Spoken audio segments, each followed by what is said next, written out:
안녕하세요. 정보가 세상을 바꾼다의 인포뱅크입니다. 이번에 전해드릴 내용은 스웨즈 에버기브노 좌초로 저유황유 안전성 의구심, 한국조선의 위상 드높여에 대해서 한번 알아보겠습니다. 여러분의 구독, 좋아요 한 번씩 눌러주시고 이야기 시작을 해보겠습니다. 제가 전번에 이야기해드리면서 저유황유가 문제를 일으킬 수 있다라고 지금 말을 했는데 이것에 대해서 좀 자료 좀 취합하고 여러분들에게 같이 이야기해드리려고 이 내용을 올려드립니다. 한번 보겠습니다. 이번에 저유황유 안전도의 도마가 됐는데 기본적으로 대형 선박들은 벙커시유를 많이 써요. 벙커시유를 많이 쓰고 이것이 오염도가 높다고 그래서 스크러버를 사용을 하죠. 그런데 요즘 스크러버를 사용을 함에도 불구하고 지금 일부 구간에 대해서는 개방형 스크러버를 사용할 수 없는 시간이 지금 다가오고 있습니다.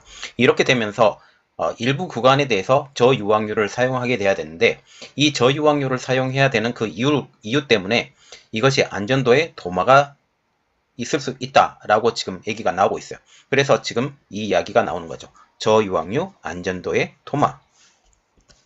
지금 컨테이너선 에버기븐호의 스웨즈 운하 좌초로 인해서 저유황유 안정성에 의구심이 일기 시작하고 있습니다. 전세계 물동량의 차질을 빚은 대만선사 에버그린의 컨테이너선 에버기븐이 저유황유, 이게 황함유량 0.5% 이하예요. 연료를 사용했다는 얘기가 나오고 있기 때문이죠. 이와 함께 에버기브노를 일본 조선소에서 만든 것으로 밝혀져 일본 조선업계에 굴욕을 또 안겨주고 있습니다. 또한 선주가 이바마리 조선의 자회사 쇼웨이 기분이라는 소식에 또 일본 조선업계가 침통한 분위기이죠. 이번 사태를 통해서 일본 조선업계와 일본 보험업계까지 완전히 초비상이 걸린 상황입니다. 29일 관련 업계에 따르면 에버기분호는 2150TU급 컨테이너선이며 길이가 400m, 너비가 59m 재원으로 일본 조선사 이마바리 조선에서 건조되었습니다. 이번에 언급된 문제는 저유황유 안전도에 대한 문제에 대한 화두입니다. 이번에 문제가 된 에버기분호는 고유황유로 알려진 벙커시유와 저유황유를 동시에 사용할 수 있도록 건조가 되었죠. 이는 이 선박이 대부분 고유황유인 벙커시유를 사용하고 개방형 스크러버, 탈항장치를 가동하는 형태로 운영이 되죠. 그리고 일부 구간에는 저유황유만 사용할 수 있게 이렇게 해놓은 거죠. 자, 그러면 우리가 스크러버가 뭔지 좀 자세히 알아볼 필요가 있는데 스크러버의 종류는 탈항장치라고 아까 말씀드렸죠. 이 탈항장치가 세 가지 형태가 나옵니다. 개방형, 폐쇄형, 하이브리드형. 하이브리드형은 지금 개방형과 폐쇄형을 이렇게 선택적으로 사용할 수 있기 때문에 이건 따로 이야기가 나오고요. 개방형은 불순물을 씻어낸 폐수를 바다로 그대로 배출하는 것. 그리고 폐쇄형은 폐수를 저장을 했다가 배출을 가능하게 만든 것이 이 폐쇄형입니다. 이 옆에 그림이 하나가 더 있는데 2018년도 현대중공업이 개발한 스크러버 개념 장치 개념도예요. 지금 회사 분사 장치가 이렇게 돼 있고 이렇게 그림이 돼 있는데 더 좋은 그림이 나와 있어서 지금 얘기가 드립니다. 이 왼편에 있는 것은 클로즈 룹 스크러버라고 해서 이게 폐쇄형입니다. 그리고 이건 오픈 룹 스크러버라고 해서 이거 개방형이죠. 이 차이가 뭐냐면 여기가 가스예요. 가스라는 것은 여기가 그 석유가 타고 남은 가스를 말하는 거죠. 가스가 스크러버를 통해서 그 가스가 밖으로 배출될 때 오염된 가스가 나오는 게 아니라 오염이 씻겨져 나간 가스가 이렇게 나오는데 이것을 사용하고 있는 것은 씨워터라고 해서 바닷물을 사용을 해요. 바닷물이 일단 들어와서 일단 바닷물은 그대로 빠져나가고 일부 바닷물은 스크러버로 들어갑니다. 스크러버로 들어가고 이 스크러버에서 그 석유가 타고 남은 가스가 있잖아요. 이 스크러버를 통해서 들어가고 바닷물도 이렇게 들어와서 같이 혼합을 하죠. 그래서 이 혼합된 그 오염된 배출수를 이 워터 트리트먼트로 해서 이 오염물질을 이렇게 약간 오염물질 약간 씻어내요. 이것이 옵셔널이라고 지금 적어져 있잖아요. 닿을 수도 있고 안 닿을 수도 있고 이렇죠. 그래서 이렇게 바닷물을 바로 밖으로 빼는 형식. 그리고 폐쇄형은 어떻게 되냐면 여기에 뭐가 하나 달려요. 홀딩 탱크라고 해서 여기 바닷물을 이 스크러버에서 오염된 바닷물을 저장하는 장치가 있습니다. 이 저장하는 장치가 따로 있어서 이 저장하는 장치가 따로 있어서 일부 구간이 넘어가면 바닷물에서 배출할 수 있는 이러한 형태로 지금 나오는 거죠. 자, 그래서 이번에 문제가 된 수에즈 운하, 이곳은 국제해사기구 IMO의 환경 규제를 준수하기 위해서 개방형 스크러버의 가동을 금지하고 있습니다. 이에 따라서 에버기브노는 저유황유를 사용해서 수에즈 운하를 통과하려 했죠. 그러나 에버기브노는 저유황유가 엔진 작동에 장애를 유발해서 결국 엔진 추진 능력에 손상을 일으켰다고 지금 얘기가 나오고 있습니다. 국제해사기구 IMO는 벙커 CU의 사용을 금하는 이유는 딱 하나, 벙커 CU의 황함유량 때문입니다.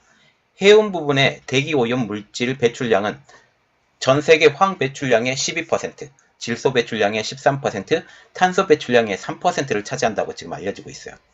배출된 황산화물은 대기 중 오염물질과 결합해서 초미세먼지를 만들고 수증기와 결합하면 산성비를 내리게 할 만큼 오염된 물질이죠. 벙커 CU와 휘발유, 경유의 황함유량을 보면 이게 극명하게 나타나는데요. 경유나 휘발유의 황함유 기준은 10ppm에 비해서 벙커 CU의 황함유량 허용치는 3.5%로 35,000ppm이기 때문입니다. 이를 해결하고자 국제해사기구인 IMO는 2020년부터 선박 연료유 내 황함유 상한선을 기존의 3.5%에서 0.5% 미만, 말하자면 5,000ppm으로 확 떨어뜨려 버린 것이죠. 이에 따라서 벙커 CU를 사용하던 선박이 앞으로 선박용 황산화물 저감 장치인 스크러버를 사용하거나 벙커 CU보다 낮은 저유황유인 경유나 LNG의 연료로 바꾸어야 되는 게 이게 가장 큰 문제가 되는 거죠.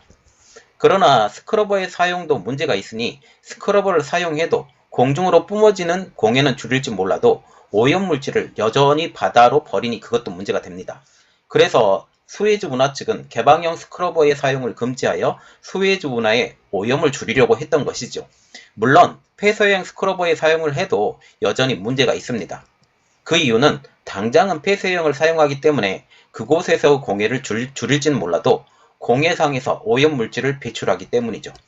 바다의 오염은 여전히 전체적인 평균 에버리지는 다 똑같다라는 겁니다. 그러나 대형 화물선의 고유황유인 벙커 CU를 사용하는 이유는 아주 간단하죠. 일단 불이 붙으면 발열량과 효율이 높아서 에너지를 많이 내기 때문에 이것을 많이 사용을 해요. 또한 가격도 저렴하죠. 액체 연료이기 때문에 양의 조절을 하기도 쉽고 수송이나 저장이 용이한 이유로 벙커 CU는 예열이 가능한 커다란 선박이나 대규모 공장, 화력발전소의 연료로 지금 사용되고 있습니다. 그래서 여기서 문제가 된 이유로 제기가 된 것은 이 때문이죠. 본디 벙커 CU를 기본으로 사용하는 발전기가 저유황유를 사용하게 되자 장애를 발생하게 되었다라는 것입니다. 저유황유를 사용하게 되면 출력에 문제가 생길 수가 있어요. 왜냐하면 화력이 더 떨어지기 때문에 출력은 훨씬 더 떨어져요.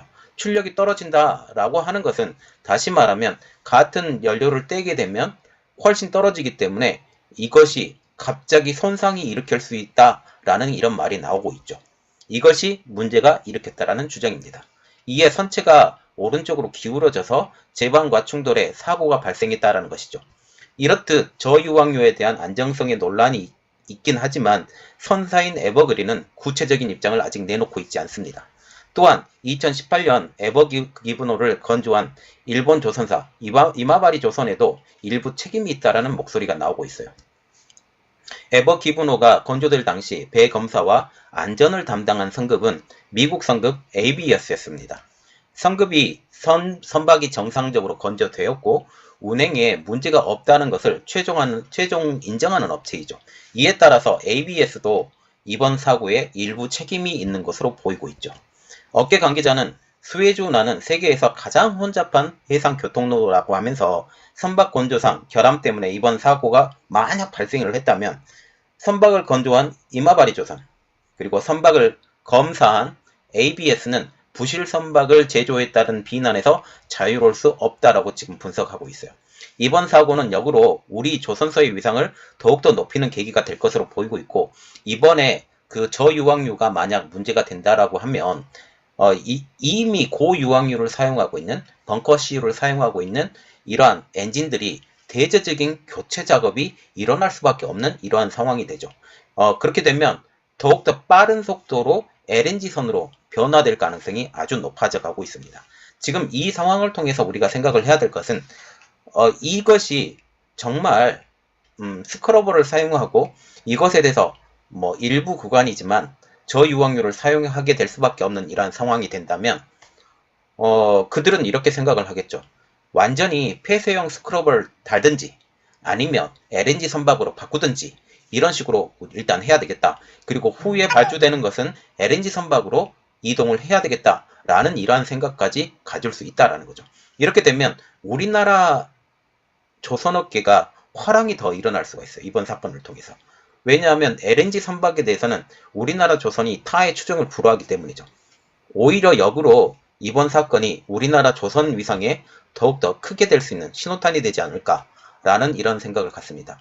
이번 내용은 여기까지 하겠습니다. 저희 내용이 여러분들에게 도움이 되셨다고 생각을 하시면 구독과 좋아요 그리고 알람 설정까지 좀 부탁드리겠습니다. 감사합니다.